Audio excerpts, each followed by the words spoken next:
مجھے ابھی ہمارے یہاں نقیب کھڑے ہوئے تھے، جب میں پہنچا تو وہ بتا رہے تھے کہ حضرت 2 دفعہ پروگرام کروانے کی کوشش کی تو گرفتاری ہو گئی تو وہ پروگرام نہ ہو سکا۔ میں نے کہا پیغام تو بڑا زبردست پہنچ گیا ہوگا کہ 2 مرتبہ روکنے کے بعد تیسری مرتبہ پھر پروگرام ہو گیا، اور میں نے کہا کہ آپ کو اجازت نہیں دیتے، وہ آپ کو اجازت کیوں دیں؟ وہ اجازت ان کو دیں گے جو ملک کے راز بیچتے پھرتے ہیں، جو لندن میں بیٹھ کر پاکستان کی غداریاں کرتے پھرتے ہیں۔ اجازت تو ان کو ملنی چاہیے، اور جو آج بھی پاکستان کے لیے سیکیورٹی رسک ہیں، سندھ میں حکومتیں تو ان کو ملنی چاہیے، اجازتیں تو ان کو ملنی چاہیے۔ صاحب ظاہر ہے ہمارا لیڈر تو پیور پاکستانی تھا نا، ہم پیور پاکستانی، ہمیں اجازت کیوں ملے؟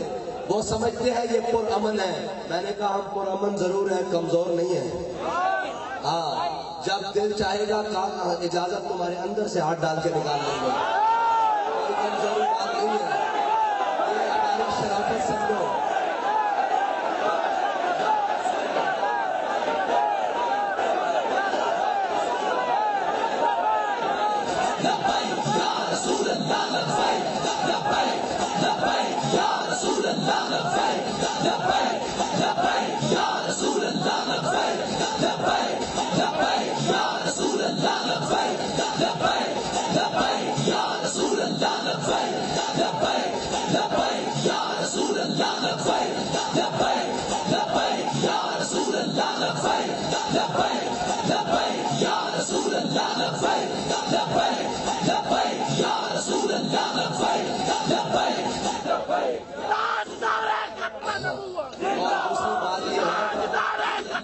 یہ جان بوجھ کر آنکھیں بند کیے پھرتے ہیں، یہ ہمیں جانتے ہیں، ہم جب ہاتھ بڑھاتے ہیں استعفیٰ لے لیتے ہیں، اجازت کی تو کوئی بات ہی نہیں۔ اور اجازتیں تم ان کو دیتے ہو جو ملک میں جگہ جگہ ملک کے خلاف باتیں کرتے پھرتے ہیں، اور ملک کے اداروں کو کمزور کرنے پھرتے ہیں، اور ملک کے جناب حساس ترین معاملات میں بھونکتے پھرتے ہیں۔ اجازتیں تم انہیں دیتے ہو، یہ نہ ہو کہ تمہیں پھر پاکستان سے اجازت دی جائے۔ ہاں، باز آ جاؤ اپنی حرکتوں سے۔ ہم تمہیں پھر بھی کہتے ہیں کہ ہمارے امن کو کمزوری نہ سمجھا کرو، ہماری خاموشی کی بھی ایک زبان ہوتی ہے۔ ہاں، ہم ایک حد تک تو خاموش رہتے ہیں، لیکن ہم جیسے حضور کی ختم نبوت اور ناموس رسالت کے لیے غیرت مند ہے نا، اس طرح ہم اپنے ایک آخری کارکن کی عزت کے لیے بھی غیرت مند ہیں۔ کسی کو کوئی غلط فہمی نہیں ہونی چاہیے۔ میں نے یہ تمہید اس لیے باندھی ہے کہ وہ جو آپ کسی وجہ سے یا کوئی بات ہو یا ہم نے کوئی ایسی بات کر دی ہو کہ آپ سمجھ کے بیٹھے ہو کہ جناب ان کے شکریہ، ان کا کس بات کا شکریہ؟ ان کو تو شکریہ ہمارا ادا کرنا چاہیے کہ ہم بغیر تنخواہ لیے پورے ملک کی بات کرتے ہیں، پورے محب وطن ہیں۔ یہ تو تنخواہیں لے کر ملک سے غداریاں کرتے ہیں، کرپشن کرتے ہیں، ادارے برباد کر کے رکھتی ہیں۔ ان کو شکریہ ہمارا ادا کرنا چاہیے یا ہمیں ان کا ادا کرنا چاہیے؟ اور یہ جو کچھ تم کرتے پھرتے ہو یہ ہم نے لکھ رکھا ہے، ایک دن ضرور حساب لیں گے، اور یہ دل کی تختی کے اوپر لکھ رکھا ہے۔ بس تمہیں اتنا بتاتے ہیں کہ ہمارے امن کو کمزوری نہ سمجھو۔ ہمارا جہاں دل کرے گا، جس وقت دل کرے گا، ہم جلسہ کریں گے، اور اس جلسے میں یہ نعرہ بھی لگائیں گے کہ پاکستان کا مطلب کیا۔ بھائی آپ نے پیغام ان کو دینا ہے جن کو بہت تکلیف ہو جاتی ہے، تو پیغام پورا دیں یا پھر خاموش رہیں۔ اگر پیغام پورا دے سکتے ہیں تو میرے نعرے کا جواب دیں، ورنہ خاموشی اختیار کریں کہ پاکستان کا مطلب کیا، پاکستان کا مطلب کیا، دستور ریاست کیا ہوگا۔ یہ میری ابتدائی باتیں ان کے لیے تھیں جو سمجھتے ہیں کہ پرچے کر کر، بھائی ہم سیاسی بھی ہیں اور مذہبی بھی ہیں اور محب وطن بھی ہیں تم سے زیادہ۔ تم صرف وطن سے اس لیے محبت کرتے ہو کہ تمہاری اس وطن سے عیاشیاں منسلک ہیں۔ ہم وطن سے اس لیے محبت کرتے ہیں کہ اس وطن میں ہمارے بڑوں کا خون شامل تھا، اس وطن کو بنانے میں ہمارے بڑوں کی قربانیاں شامل ہیں۔ اور اگر وطن میں کوئی برا وقت آیا تو تمہارے چارٹر تیار کھڑے ہیں جس میں تم بھاگ جاؤ گے. اور ہم نے اپنی آنکھوں میں ماضی قریب میں دیکھا ہے کہ ایک شخص کے خلاف جب چینی اور جناب آٹے کے کیس کھلے تو وہ جا کے نیوزی لینڈ بیٹھ گیا اپنے ذاتی پیارے میں. اور ہم وہ ہیں کہ ملک کے اوپر کیسا بھی وطن آ جائے, کیسا بھی وقت آ جائے, ہمارا جینا بھی اس ملک کے ساتھ ہے, ہمارا مرنا بھی اس ملک کے ساتھ ہے, ہمارے آباء و اجداد کی قبریں بھی اس میں ہیں, اور ہمارے بچوں کا مستقبل بھی اس کے اندر ہے. اور تم وہ ہو جن کے بچے تو باہر کے ملکوں میں پڑھتے ہیں اور سیاست یہاں ہوتی ہے, جن کے اکاؤنٹ تو سوئس بینکوں میں ہوتے ہیں اور سیاست یہاں ہوتی ہے, جن کے جناب خاندان اور فیملیز تو باہر کے ملکوں میں بیٹھی ہوتی ہیں اور جناب حکمرانیاں اور عہدے پاکستان کے اندر لیے جاتے ہیں. اب قوم کی آنکھیں کھل چکی ہیں, اور جو آنکھیں کھول کر گیا ہے نا, اس آدمی کا نام علامہ خادم حسین رضوی ہے. اور وہ ایسی عشق کی جام پلا کر گیا ہے کہ وہ عشق کا نشہ تم کہتے ہو یہ اتر جائے گا لبیک والوں کا, یہ وہ نشہ ہے جو مرنے کے بعد بھی نہیں اترنا. اور ابھی تو ہم نے اس منظر میں چلنا ہے اس عشق کے ساتھ کہ ہم سوئے حشر چلیں گے شاہ ابرار کے ساتھ. قافلہ ہوگا رواب قافلہ سالار کے ساتھ, یہ تو طیبہ کی محبت کا اثر ہے, ورنہ کون روتا ہے لپٹ کر در و دیوار کے ساتھ.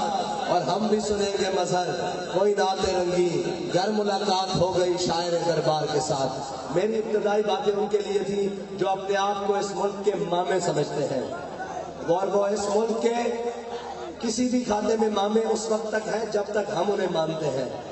اور جس دن ہم نے کہا نا کہ ہم آپ کو نہیں مانتے, اب ہم ساری چیزیں یہاں خود کر کے دکھائیں گے, تو پھر آپ کی ماما گیری نہیں چلے گی. فرعون اسی وقت تک فرعون ہوتا ہے جب تک وہ مظلوم کو دبا کے رکھے. اگر مظلوم سامنے سے کھڑا ہو کر یہ کہہ دینا کہ میں تجھے نہیں مانتا تو فرعون کے پلے ککھ نہیں رہتا. لہٰذا انسان بنو, بس یہی بات ہے کہ انسان بنو, اور جو تمہارا منصب ہے نا اس منصب کے مطابق کام کرو, اپنی حدوں سے نہ بڑھو. نہ ہم اپنی حد سے بڑھنے والے ہیں نہ تم اپنی حد سے بڑھو. آؤ جی چلتے ہیں حضور سید عالم صلی اللہ علیہ وسلم کی محبت اور عشق کی بات کرنے. ضروری تھی کچھ باتیں کرنا کہ لوگ یہ نہ سمجھے کہ خادم حسین رضوی جاتا رہا. ہاں, لوگ یہ نہ سمجھے بھائی اس کا لہجہ بھی باقی ہے اور اس کی تڑپ بھی باقی ہے اور اس کی گفتار بھی باقی ہے, اور انشاءاللہ یہ سارے قائدین بیٹھے ہیں, اس کے کردار اور اس عظیم قائد کے کردار کی جھلک بھی باقی رہے گی اور سب میں باقی رہے گی. اگر یہ بات ختم ہونے والی ہوتی نا تو پھر یہ کارکن اچھل اچھل کے لبیک کے نعرے نہ لگا رہے ہوتے. بات تمہارے پاس سے آگے بڑھ چکی ہے, اب حضور کا دین تخت پر آگے رہے گا. یہ تمہاری چھوٹی چھوٹی ریشہ جوانیوں سے یہ کام رکنے والا نہیں ہے, اور خواہ مخواہ ہم سے پٹے نہ لایا کرو. یہ جبر و کار نہیں, یہ عشق و مستی ہے. اور تم جن کو روکنے والے ہو وہ تمہاری تنخواہوں پہ پلتے ہوں گے, وہ تمہارے پیڑ ہوں گے, وہ در پردہ سودے کرنے والے ہوں گے. ہم جو ہے نا ابھی سینٹ تازہ تازہ گزرا ہے, ہمارے پاس تمہارے نمائندے آئے تھے, ہر طرح کے نمائندے آئے تھے, اور وہ کہتے تھے جناب کہیں ایڈجسٹمنٹ کر لیں. میں نے کہا مر ہی جاؤں جو اس در سے جاؤں دو قدم, کیا بچے بیمار غم قرب مسیحا چھوڑ کر. وہ آئے تھے اور وہ آ کے ہمیں کہتے ہیں کہ جناب اس پر کوئی سودے بازی کر لیں. میں نے کہا حضرت آپ لیٹ ہو گئے. کہنے لگے کیسے, کوئی ہم سے پہلے آپ کے ساتھ ڈیل کر گیا. میں نے کہا نہیں, ہمارا قائد ہمارا سودا بازار مصطفیٰ میں کر کے گیا.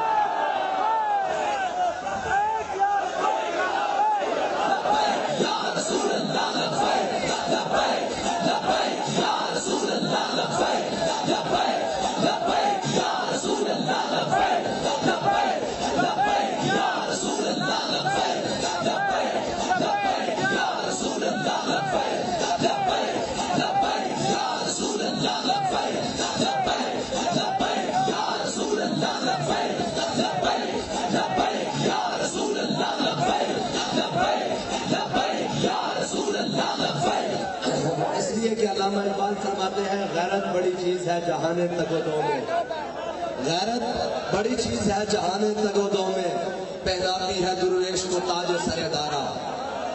اور وہی غیرت ہے جس غیرت نے علامہ خادم حسین رضوی کو امیر المجاہدین بنایا, جس نے علامہ خادم حسین رضوی کو عاشق رسول بنایا, اور جس نے علامہ خادم حسین رضوی کو اس امت کا ہیرو بنایا اور اس امت کا ماتھے کا تلک بنایا، اور انشاءاللہ اسی غیرت کو سمیٹتے ہوئے ہم انشاءاللہ حضور کا دین تک کر لائیں گے۔ آؤ جی حضور کی محبت کی باتیں کریں، بس اتنا کافی ہے، ہمیں نہ چھیڑا کرو، اور اگر ہمیں چھیڑو گے تو ہم بھی بڑا زبردست چھیڑیں گے، اور اگر ہم چھڑ گئے نا تو پھر ہماری چھیڑ کا حل آخری یہی ہوگا کہ جناب انہیں مانا، انہیں جانا، نہ رکھا غیر سے کام، للہ الحمد میں دنیا سے مسلمان گیا۔ بس اتنا پیغام کافی ہے۔ ریاست مدینہ کے دعوے داروں کے لیے یہ بات قابل شرم ہے کہ اداروں کے ہوتے ہوئے ہمارے لیے تو فخر ہے کہ ہمارے کارکن گراؤنڈ کی صفائیاں کریں اور گند کچرا اٹھائیں، اس لیے کہ ہم اس مشن پر نکلے ہیں کہ یہ ارض پاکستان یہ پاک مٹی ہے، اور اس کے اندر سے انشاءاللہ یہ سیاستدانوں کا تمام کچرا صاف کریں گے اور تمام گند صاف کریں گے، اور یہ ہمارا وعدہ ہے کہ حضور کے دین کو تخت پر لائیں گے اور اس کو ریاست مدینہ بنائیں گے۔ وہ ریاست مدینہ نہیں جس میں اسٹیج پر بچیاں ناچتی ہوں، وہ ریاست مدینہ نہیں جس میں جناب عورتیں مائیں بہنیں پکارتی رہیں اور جناب وقت حاکم اکڑ کر اپنی سیٹ پر بیٹھا رہے، وہ ریاست مدینہ نہیں جس میں جناب جب کہا جائے کہ اس ملک کے سب سے بڑے چور کا انتخاب کیا جائے تو وہ ہمارے ریاست مدینہ، جھوٹے ریاست مدینہ کے دعویٰ کرنے والے کی بغل میں سے جہانگیر ترین نکلتا ہے، اور جب کہا جائے کہ جناب بہت بڑے ظالم کا اس ملک میں لسٹ آؤٹ کی جائے تو پھر جناب اس ملک کے آئی جی اور جناب سی سی پی اوز کی لسٹیں نکلتی ہیں کہ جناب یہ بھتے خور ہیں اور یہ ساری چیزیں ہیں۔ لہذا ہم اس ریاست مدینہ کی بات کرتے ہیں کہ حضرت سعید بن عامر الجمحی، حضرت عمر مسجد میں بیٹھے ہوئے اپنے تمام اصحاب کے ساتھ ایک دن کہنے لگے کہ یار دعا مانگو۔ کسی نے دعا مانگی، یا اللہ مجھے اتنی صحت دے کہ میں تیرے راستے میں اتنی عبادت کروں، اتنے نوافل پڑھوں، اتنے حج کروں۔ کسی نے دعا کی کہ یا اللہ مجھے اتنی قوت دے کہ میں اتنے مال و زر دے کہ میں تیرے راستے میں اس کو صدقہ کروں۔ کسی نے دعا کی یا اللہ مجھے اتنی قوت دے کہ میں اتنی دیر تک کافروں کے خلاف جہاد کروں۔ سب کہنے لگے جناب حضرت عمر سے کہ آپ بھی تو اپنی کوئی خواہش بتائیں۔ آپ نے فرمایا اللہ تعالیٰ مجھے سعید بن عامر الجمحی جیسا ایک گورنر اور دے دے۔ یہ جناب عمر کی دعا ہے، اور آپ کو پتا ہے نا جناب عمر کن کی دعا ہے؟ وہ میرے آقا مولا صلی اللہ علیہ وسلم کی دعا ہے۔ وہ سعید بن عامر الجمحی یہ ہے ریاست مدینہ۔ حضرت عمر نے حمص کے اندر اپنے نمائندوں کو بھیجا اور کہا کہ وہاں کی غریبوں کی لسٹ بنا کر لاؤ۔ جب حضرت عمر کے پاس وہ لسٹ پیش کی گئی تو سب سے اوپر جن کا نام تھا وہ حمص کے گورنر سعید بن عامر الجمحی تھے۔ یہ ہے ریاست مدینہ، یہ ہے ریاست مدینہ۔ اور حضرت عمر کے پاس 3 شکایتیں حضرت سعید بن عامر الجمحی کی پہنچی۔ حضرت عمر نے ان کو طلب کر لیا مسجد نبوی میں۔ حضرت عمر ایک دن عصر کے وقت بیٹھے ہوئے تو دیکھا کہ ایک شخص اس نے اپنی پوٹلی سامان باندھا ہوا اور ایک لکڑی کے چھڑی کے ساتھ باندھا ہوا اور اپنے کندھے پہ رکھا ہوا اور مسجد نبوی میں داخل ہو رہا۔ حضرت عمر نے ایسے ہاتھ رکھ کے دیکھا، فرمایا اگر میری آنکھیں دھوکہ نہیں کھا رہی تو یہ سعید بن عامر الجمحی حمص کا گورنر نہیں آ رہا؟ لوگوں نے کہا جی بالکل یہ سعید بن عامر الجمحی ریاست مدینہ کے گورنر ہیں اور حمص کے گورنر ہیں۔ جب آپ پاس آئے تو آپ کی شکایتیں تھی 3۔ حضرت عمر نے پوچھا جناب آپ کی سواری کہاں ہے؟ آپ نے فرمایا وہ بیت المال کا امانت تھی، میں اسے بیت المال میں جمع کروا کے آؤں۔ پروٹوکول کے ساتھ نہیں مدینے پہنچے۔ دوسری بات حضرت عمر نے کہا کہ آپ کے بارے میں شکایت ہے کہ آپ ہفتے میں 1 دن گھر سے باہر لیٹ نکلتے ہیں، بہت دیر گھر سے باہر نکلتے ہیں۔ حضرت سعید بن عامر الجمحی نے عرض کی کہ جناب عمر، اے امیر المومنین، اے امیر المومنین، میرے پاس ایک سوٹ ہے جس کو میں پورا ہفتہ پہنتا ہوں، لیکن ہفتے میں 1 دن جب میں اسے دھوتا ہوں تو صبح سے شام تک اس کے سوکھنے کا انتظار کرتا ہوں۔ میرے پاس دوسرا کپڑا کوئی نہیں ہے جسے پہن کر میں گھر سے باہر نکل سکوں، اس لیے 1 دن میں باہر نکلتا ہوں۔ انہوں نے کہا جی آپ کی دوسری شکایت یہ ہے کہ آپ رات کے وقت باہر نہیں نکلتے۔ انہوں نے کہا اے امیر المومنین، میں نے دن مخلوق کے لیے رکھا ہوا ہے اور رات رب کی عبادت کے لیے رکھی ہوئی ہے۔ تیسری بات حضرت عمر نے کہا ان سے کہ آپ کو مرگی کے دورے پڑتے ہیں. حضرت سعید بن عامر الجماحی فرمانے لگے مجھے مرگی کے دورے نہیں پڑتے. اسلام لانے سے پہلے حضرت خبیب بن عدی کو مقام تنعیم پہ جو سزا دی گئی تھی نا، اس وقت میں اسلام نہیں لایا تھا. وہ منظر میں نے اپنا ساری آنکھوں کے سامنے دیکھا تھا.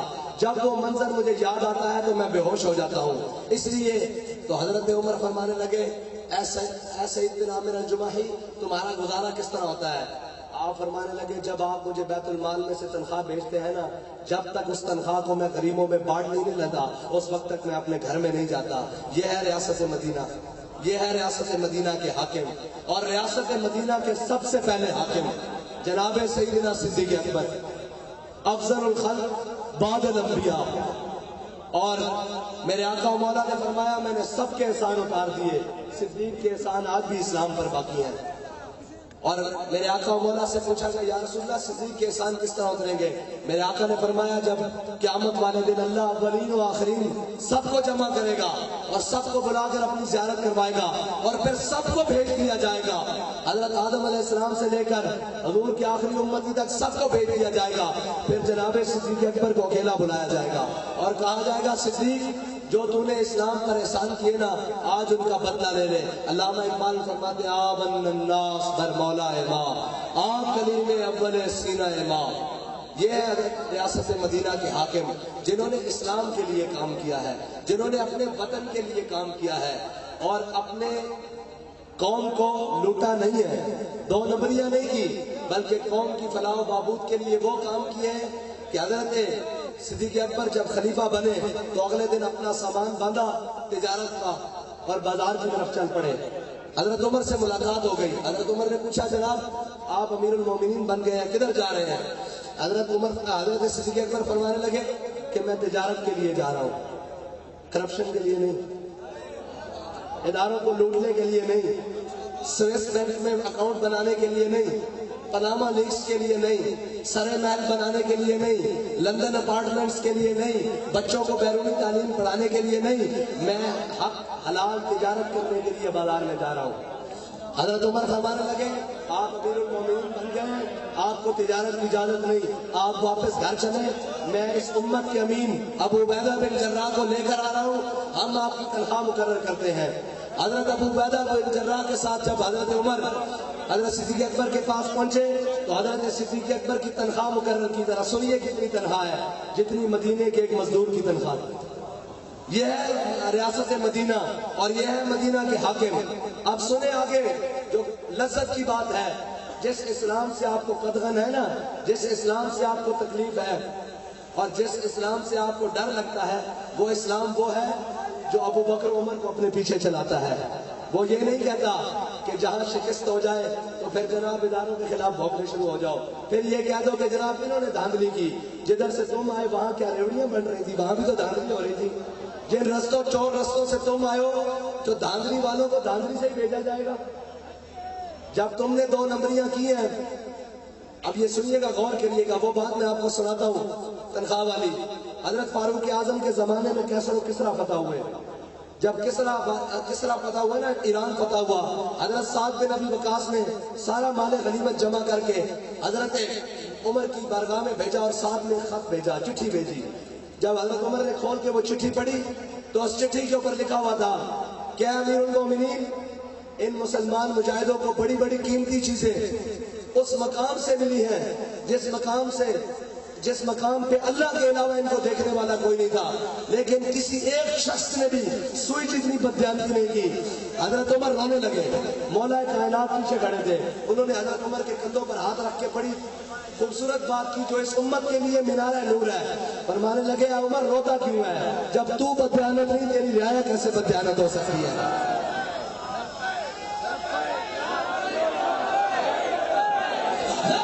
یا رسول اللہ لبیک لبیک لبیک یا رسول اللہ لبیک لبیک لبیک یا رسول اللہ لبیک لبیک لبیک یا رسول اللہ لبیک لبیک لبیک یا رسول اللہ لبیک لبیک لبیک یا رسول اللہ.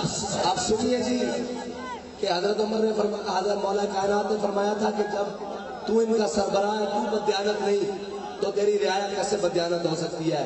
اس ملک کی تمام ایجنسیز نے یہ رپورٹ دی ہے کہ تحریک لبیک پاکستان کا کوئی کارکن کسی بھی ملک دشمن اور غیر اخلاقی سرگرمی میں ملوث نہیں ہے۔ میں نے کہا ہمارا قائد اتنا پاک تھا، اس کا کارکن کیسے کسی برائی میں ملوث ہو سکتا ہے؟ اس لیے کہ حضرت مولا کائنات فرما گئے ہیں کہ جب ان کا سربراہ 2 نمبر نہ ہو، ان کا سربراہ بددیانت نہ ہو تو ان کی رعایا بھی بددیانت نہیں ہو سکتی۔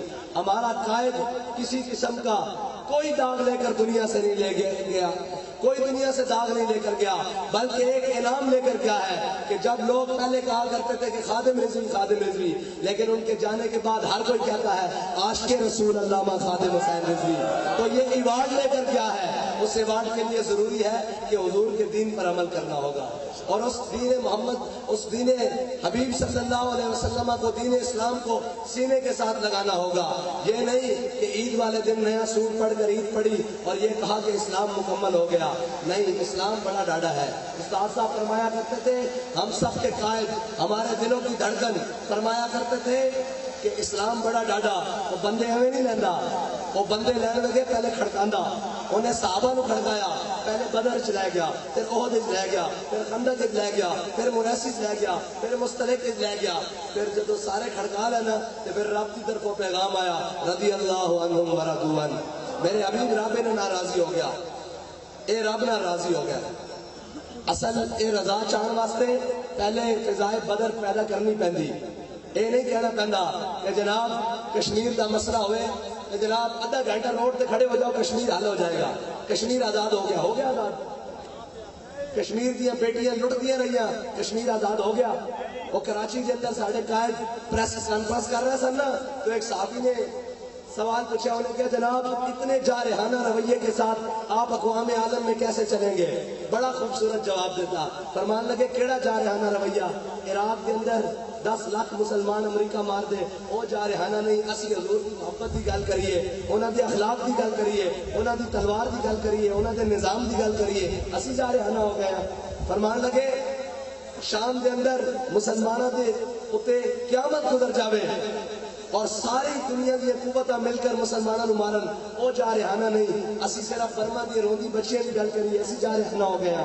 افغانستان دے اندر قلعہ جنگی دے اندر مسلمانوں کنٹینر دے اندر بند کر کے آگ لا دیتی جاوے، وہ جارحانہ نہیں، اسی صرف کشمیر دی روندی بیٹی دی گل کریے، اسی جارحانہ ہو جاندے ہیں۔ اور بابا استاد صاحب فرما گیا سن کہ تسی کہندے ہو کشمیر ساڈی شہر آ گئے تے شہر آج دشمن دے قابو چ آ جاوے تے بندہ زندہ رہ سکتا نہیں رہ سکتا۔ بابا جی فرماندے سن کہ کشمیر لینا نا تسی مخلص ہو، غوری باہر کڈو، عبدالی باہر کڈو، خطب باہر کڈو، خالد ٹینک باہر کڈو۔ فرمایا جدو یہ سارا کچھ باہر کڈو نا تے میں بھی لبیک والے نو لے آواں گا تے میری ویل چیئر رکھنا اگے تے شامی کشمیر پتہ ہو جائے گا۔ لبیک لبیک یا رسول اللہ، لبیک لبیک لبیک یا رسول اللہ، لبیک لبیک لبیک یا رسول اللہ، لبیک لبیک لبیک یا رسول اللہ، لبیک لبیک لبیک یا رسول اللہ، لبیک لبیک لبیک یا رسول اللہ، لبیک لبیک لبیک یا رسول اللہ، لبیک لبیک لبیک یا رسول اللہ، لبیک لبیک لبیک یا رسول اللہ، لبیک لبیک لبیک یا رسول اللہ، لبیک۔ تاجدار ختم نبوت زندہ باد، تاجدار ختم نبوت۔ چوراں نو، انہاں ڈاکوؤں نو، انہاں قوم دا مال غصب کرن والےاں نو، انہاں بددیانتاں نو تسی اپنی اکھاں نال نہیں دیکھیا کہ کیسی منڈی لگی ہوئی سی؟ اسی سنتے سا کہ غلاماں دی منڈی لگی، اسی یہ بھی دیکھا کہ ذہنی غلاماں دی منڈی لگی ہوئی سی، ضمیر فروشاں دی منڈی لگی ہوئی سی، اور جناب سینٹ الیکشن دے اندر ہر قسم کی خرید و فروخت ہو رہی سی۔ ساڈے کو بھی خریدن آئے، میں کیا بابا یہ نظریہ قابل فروخت نہیں ہے، یہ نظریہ ایک دن واسطے رکھا ہوا، اس نظریے نال اسی حضور دا دین تخت تے لے آنا اور اسی اس پاکستان دے اندر نظام مصطفیٰ لے آنا، ہر چیز قابل فروخت ہو سکتی، یہ نظریہ قابل فروخت نہیں۔ اور جناب جدو ایک صاحب گئے واپس اور انہوں نے میرے فون کیا، کہنے لگے میں بڑا رنجیدہ ہوں کہ آپ نے میری کسی ایک آفر کو بھی نہیں مانا۔ میں نے کہا آپ کو خوش ہونا چاہیے، آپ بڑے مالدار ہیں، آپ جس کے پاس گئے کسی کو 10 میں خریدا، کسی کو 100 میں، کسی کو 1000 میں، کسی کو لاکھ میں، کسی کو کروڑ میں خریدا۔ آپ کو اللہ کے آگے سجدہ شکر ادا کرنا چاہیے کہ یا اللہ دنیا میں آج ایسے بھی لوگ موجود ہیں جو کسی قیمت پر بھی بکنے کے لیے تیار نہیں ہے۔ وہ لوگ آپ ان لوگوں سے بھی ملے ہیں جن لوگوں نے اپنا 10-10 روپے اور چائے کی پیالیوں پر اور آپ سے ملاقاتوں پر اپنے زمین بیچے ہیں، اور کچھ لوگ وہ بھی تھے جو آپ کی سامنے پڑی ہوئی دولت کو دیکھ کر کہہ رہے تھے کہ جناب یہ ہمیں خرید سکے گی، یہ ہمیں کبھی نہیں خرید سکے گی، کیونکہ ہم اپنے آقا و مولا صلی اللہ علیہ وسلم سے وفا کا تقاضا کیے ہوئے ہیں، اور ہم اپنے قائد کا سبق یاد کیے ہوئے ہیں کہ ہمارے لیے سونا اور مٹی برابر ہے، ہماری نظر میں ان دونوں چیزوں کی وقت برابر ہے۔ ہمیں دنیا کی کوئی چمک اور کوئی دمک اس رستے سے نہیں روک سکتی جس رستے پر ہمارے قائد ہمیں چھوڑ کر گئے ہیں، اور جس رستے پر رہتے ہوئے ہم نے ناموس رسالت اور ختم نبوت کے اوپر پہرا دیا ہے۔ کوئی دنیا کی چمک ہمیں اس رستے سے نہیں روک سکتی، اور ہم یہ وعدہ کیے ہوئے ہیں کہ مر جائیں گے ظالم کی حمایت نہ کریں گے، مر جائیں گے ظالم کی حمایت نہ کریں گے، احرار کبھی ترک روایت نہ کریں گے۔ جو ہم نے اپنے بڑوں کو جس روایات پہ چلتے ہوئے دیکھا ہے نا، اس روایات کی پاسداری کریں گے۔ مر جائیں گے ظالم کی حمایت نہ کریں گے، احرار کبھی ترک روایت نہ کریں گے۔ نہ ہم شیخ، نہ ملا، نہ مصاحب، نہ لیڈر، جو خود نہیں کرتے وہ ہدایت نہ کریں گے۔ ہمارے بابا جی نے بتایا سب سے پہلے فیض آباد میں وہ اپنے بچوں کو ساتھ لے کر گئے، پھر قوم نے کہا یہ بابا سچا ہے، اس کے ساتھ لگ جاؤ۔ انہوں نے جو بات کی اس کے اوپر خود عمل کر کے بتایا، پھر قوم نے کہا یہ بابا سچا ہے، اس کا چہرہ بھی سچا ہے، اس کا کردار بھی سچا ہے، اس کی گفتار بھی سچی ہے۔ پھر بابے نے چھوٹے سے مجمع میں ایک نعرہ لگایا، من سب نبیًا۔ تو علامہ اقبال کہتا ہے کہ افلاک سے آتا ہے نالوں کا جواب آخر۔ ساری چیزیں، ہر چیز، ہر صنف یوں محسوس ہوتا ہے کہ اس نعرے کے ساتھ مل جاتی ہے، اور مجھے تو ظاہری طور پر ایسے فیل ہوتا ہے جب لبیک کا نعرہ ملتا ہے نا تو افلاک و آسمان اور زمین کی ہر چیز ساتھ ہم نوا ہو کر کہتی ہے کہ لبیک لبیک لبیک یا رسول اللہ، لبیک لبیک لبیک یا رسول اللہ، لبیک لبیک لبیک یا رسول اللہ، لبیک لبیک لبیک یا رسول اللہ، لبیک لبیک لبیک یا رسول اللہ، لبیک لبیک لبیک یا رسول اللہ، لبیک لبیک لبیک یا رسول اللہ، لبیک لبیک لبیک یا رسول اللہ، لبیک لبیک لبیک یا رسول اللہ، لبیک لبیک لبیک یا رسول اللہ، لبیک لبیک لبیک یا رسول اللہ، لبیک لبیک لبیک یا رسول اللہ، لبیک لبیک لبیک یا رسول اللہ، لبیک لبیک۔ آخری تواڈے نال پنجابی گلاں کردا جاواں، او پنجابی چ بڑے بیٹھے ہون نا تے او کہندے نے بھئی کدی طوفان میں ڈکے گئے، اور میں کہ لبیک والےاں دا رستہ روکنا چھڈ دیو، اے عشق دا طوفان ہے، اے نہیں ڈکیا جانا۔ اے اپنے آقا و مولا دی محبت سینے وچ لے کے حضور دا دین تک تے لین واسطے اے جناب نکل پین، انہاں نوں ہن کسی کوئی شے نہیں روک سکتی، اور انشاءاللہ ہر میدان وچ تانوں شکست دیاں گے۔